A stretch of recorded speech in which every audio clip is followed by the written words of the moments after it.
مخلصان برنامه نوشین. اینک برنامه دوست داشته شما را آغاز میکنیم. برنامه امروزه ما از دیگر برنامه ها با کلی فرق میکند. میدونید فرقیتش در چیست؟ آشخانه امروزه ما مهمان دارد. مهمان ما یکی از برنده های تلویزیونی بهارستان می باشد. اکنون من او را به شما معرفی میکنم. مهمان ما ذاکرف امردین می باشد. فکر میکنم که شما الکی او را شناختید. بله، امردین برنده برنامه سلامت باشد است. امردین هم یکی از مخلصان برنامه ما می باشد. امردین به برنامه ما خوش آمدید. تشکر. بله، رومیسا درست میگوید. من هم مخلص برنامه نوشین می باشم. از رومیسا خواهش کردم که در این برنامه اشتراک کنم و رومیسا خرسند شد و راضی شد. من به شما یک خورش غیر عادی پیشنهاد میکنم. رومیسا تو آماده هستی؟ بله، من آماده‌ام. اینک تهیه معجزه را آغاز میکنیم. امردین برای خورش امروزه ما چه لازم می شود؟ کارتوشکای جوشانیده شده، تخم آبپز شده، چهارمغز، لبوی پخته شده، پنیر، گوشت مرغ، بادرنگ شورک، کبودی و مایونز لازم می شود. امردین، ما خوب میبینم که این محصولات ها از توپ تراشک گذرانیده شدند. همین تمامه؟ بله، رومیسا تو درست میگویی. مادرم همه اش را برای ما تیار کرده داد. خوب، امردین از چی آغاز میکنه؟ از کارتوشکا. اکنون کارتوشکا را گرفته برای تقسیمچه میمانیم. من هم یاردم که میلش؟ بله.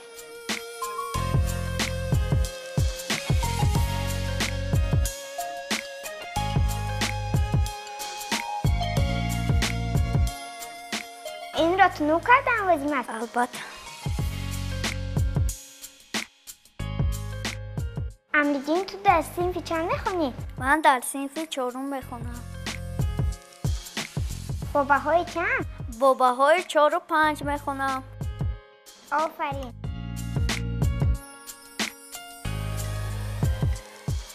اکنون چی را ایلاوه میکنیم؟ مایونز رو. بیا من میکنم.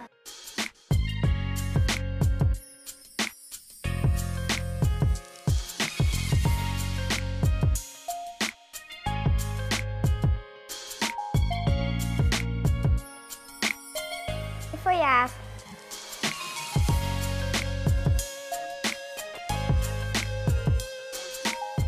باز چی را میمونه؟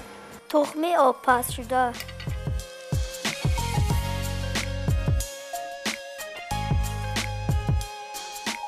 تو شعر حکایه ها میدانی؟ بله. کدام افسانه ها را میدانی؟ باز و روباه را. باز چی را؟ نیتی نیک. از همه افسانه دوست داشته کدام است؟ نیتی نیک. و فکرم که برای هر یک قربتش مایونز لازم می شود. بله، تو درست میگویی. مایونز را من ریزم؟ بله.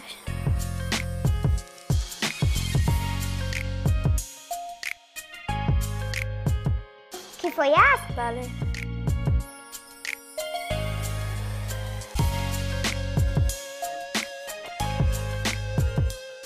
همسالان عزیز، با دقت تماشا کنید. انعامی خیل آماده می شود. با آن همین طرف.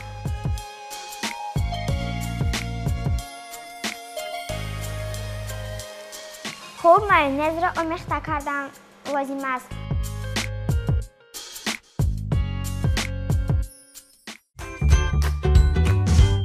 امردین، اکنون باز چی کار میکنیم؟ لبوی سرخ را میگذاریم. در ساحه طب ریشه و برگ لبو را استفاده میبرند. خوب، باز چی؟ در ترکیب میوه لبلبو 75% آب، 25% ماده‌های خشک و 20% ساکاروزا، گلوکوزا، یود، آهن و دیگر ویتامین‌ها موجودند. دوستانی از مزیت‌های امریدین را گوش کرده ایستادید؟ خوب امریدین باز چی میدونید؟ خوب باز از لبلبو هر گونه طعام‌ها آماده میکنند. دوستان لبلبو خیلی سبزیجاتی بامزه است و فایده آور است. لبلبو را بیشتر استفاده برید. از بیماری کمخونی امین می‌دارد. دوستان انا دیدید امریدین درباره لبلبو چه معلومات‌های بسیار میدانسته است. اکنون امریدین باز چی را میگذارید؟ اکنون نوبت پنیر رسید. خوب من میگذارم. از روی خواهش شما میتوانید کم یا زیاد از مایونز استفاده برید. پنیر را هم خوب به کک علاوه میکنیم. اکنون باز مایونز گذاشتن لازم است. بله.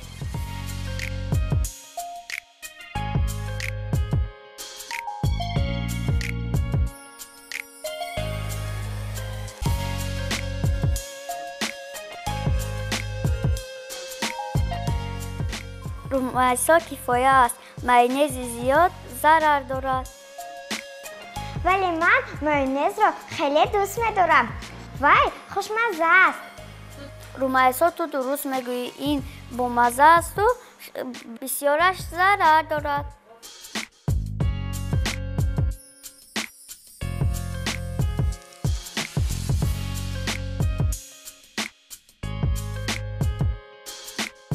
با فکرم که درست شد. اکنون نوبت چی است؟ اکنون نوبت گوشت مرغ است. خوب انا گوشت مرغ.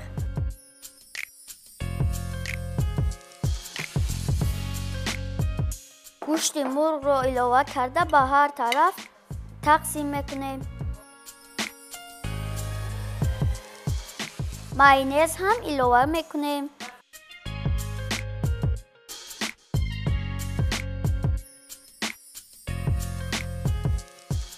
امریدین دوست بهترینت کی است؟ دوست بهترین من دادرکم ادریس می باشد. ما با او درس میخونیم. من با او بسیار چیزها را می آموزم. برای من دوست بهترینم او است. خیلی خوب. در آشخانه به مادر یاری میرسونی؟ بله، از بس که خواهرم خورد است من به مادرم یاری میرسانم. آفرین. باز چند خورش دیگر رو میدونی؟ من با مادرم بسیار خورش ها را آماده کردم. از روی امکانیت در برنامه های آینده اتان بسیار چیزها را می آموزم. خیلی خوب. ما تو را باز انتظار میشویم. اکنون نوبت بادرنگ شور رسید. یک تا به بالای خورش میگذاریم. امریدین بیا من گذارم. بله.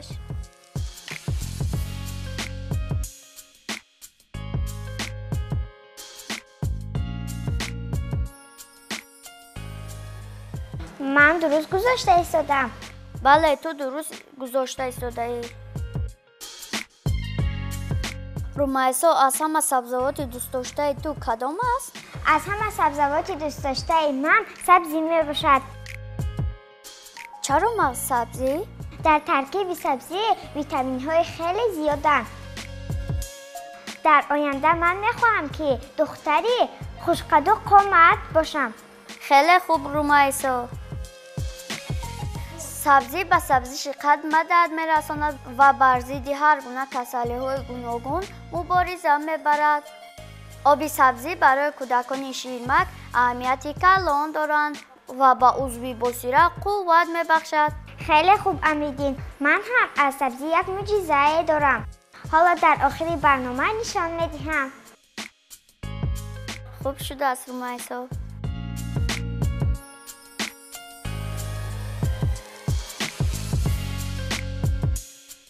همینطور امریدین ببین من درست انجام دادم. بله تو خیلی درست آماده کردی. کنی بگو امریدین باز کدام کارمون مون؟ دوستان اکنون خورشمون را با چهارمغز آرام می‌دهیم. کنی بگو چطور گذارم؟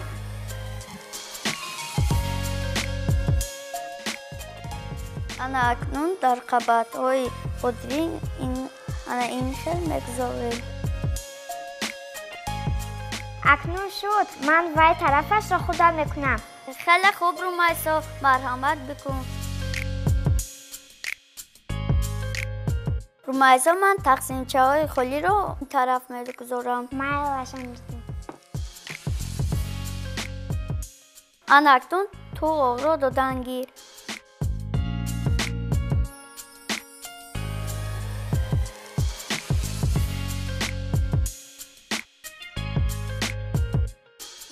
اکنون رومیسا کبودی ها را به بالای خورشمون میگذاریم.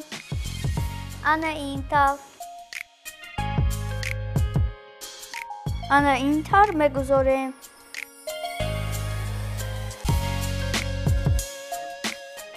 وای چه خیلی زیبا شد. دوستانی عزیز نگاه کنید چه خیلی شکلش زیبا شد. با یک چی مانع شد.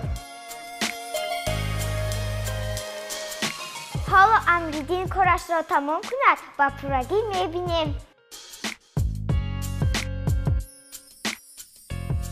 کنی امریدین بگوی کارت را تمام کردی؟ بله رومیسا کاری ما تمام شد و خورشمون آماده شد. رومیسا اکنون تو میتوانی به دوستان نشان بدی. انا ببینید چه خیلی زیباست. شما هم میتوانید از همین محصولات ها همین گونه اناناسی زیبا را آماده کنید.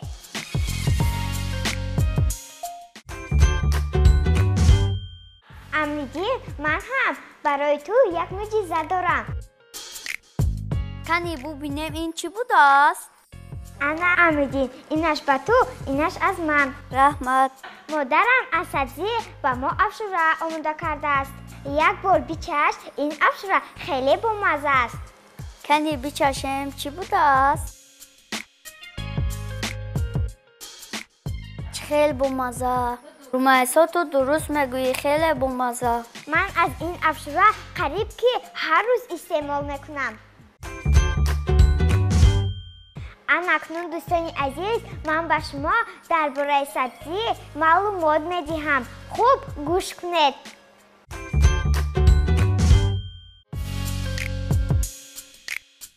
سبزی را عادتاً با شکلی تر و تازه استعمال میکنند. در شیره سبزی با مقدار زیاد ویتامین ها و مقدار کم غازهای غذایی آشکار کرده شده است. از این لحاظ آن را همچون غذای پرهیزی برای کودکان استفاده میبرند. سبزی و شیره آن اشتها را افزوده، هضم شوی غذا را بهتر نموده، مقاومت بدن را زیاد میگرداند. این چنین موشک‌های بدن را قوی کرده، افزایش موشک و استخوان‌های کودکان را خوب میگرداند. آن را هنگام کمشوی ویتامین ها، کم خونی به حال استفاده میبرند. شیره سبزی به کودکان همچون منبع ویتامین ها و افزایش آنها توصیه می شود. سبزی را در شرایط تاجیکستان ما خیلی خوب پرورش کرده در طعام‌های گوناگون استفاده میبرند، از جمله در آش پلو، شوربا، لگمن، خورش‌ها و کنسروها. این چنین از سبزی تر و تازه هر گونه شربت‌های با لذت و گوارا آماده میکند. شربت سبزی برای کاری روده و معده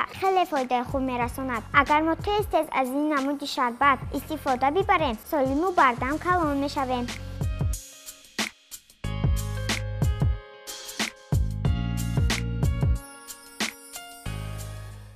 با فکرم که شما از معلومات ها چند مصلحت گرفتید. همه وقت سلامتی خود را امین دارید. دوستان توصیه می‌دهیم که میوه سبزیجات را بیشتر استعمال بکنید. این برای سلامتی خیلی خوب است. اکنون وقتی برنامه ما به انجام رسید. امریدین تشکر زیاد که در برنامه ما اشتراک کردی. امیدین باوری دارم که در برنامه‌های آینده تو اومده در این برنامه اشتراک میکنی. باز چند چیزهای دیگر پیشنهاد میکنی. خیر تا برنامه‌های آینده در برنامه نوشین.